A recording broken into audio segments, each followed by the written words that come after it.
அடுத்து அண்மை செய்தி ஒன்று வந்திருக்கிறது. கள்ளக்குறிச்சியில் பயங்கர வெள்ளப்பெருக்கு ஏற்பட்டிருக்கிறது. பெரியார் அருவியில் ஆர்ப்பரித்து கொட்டும் அந்த தண்ணீர், அதன் காட்சிகள் இவை. கள்ளக்குறிச்சியில் பெரியார் அருவி அமைந்திருக்கிறது. கனமழையால் ஆர்ப்பரித்த பெரியார் அருவியில் சுற்றுலா பயணிகள் குளிக்க தடையும் விதிக்கப்பட்டுள்ளது. அண்மை செய்தி, கள்ளக்குறிச்சியில் பெரியார் அருவியில் ஆர்ப்பரித்து தண்ணீர் கொட்டும் அந்த காட்சிகள் இவை. கள்ளக்குறிச்சி மாவட்டம் கல்வராயன் மலையில் அமைந்திருக்கும் பெரியார் அருவியில் ஆர்ப்பரித்து தண்ணீர் கொட்டிக் கொண்டிருக்கும் காட்சிகள் இவை.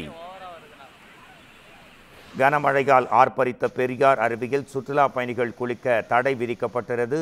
தமிழ்நாடு முழுவதும் பல நாட்களாகவே ஆங்காங்கே கனமழை மற்றும் மிக கனமழை பொழிந்து வரும் சூழ்நிலையில் பல்வேறு அணைகள் தனது முழு கொள்ளளவை எட்டியிருக்கும் நிலையில் தற்போது கள்ளக்குறிச்சியின் பெரியார் அருவியில் தண்ணீர் ஆர்ப்பரித்து கொட்டும் அந்த காட்சிகளை நீங்கள் பார்த்து கொண்டிருக்கிறீர்கள். கனமழையால் ஆர்ப்பரித்த பெரியார் அருவியில் வெள்ளப்பெருக்கு காரணமாக அங்கு சுற்றுலா பயணிகள் குளிக்க தடை விதிக்கப்படுகிறது.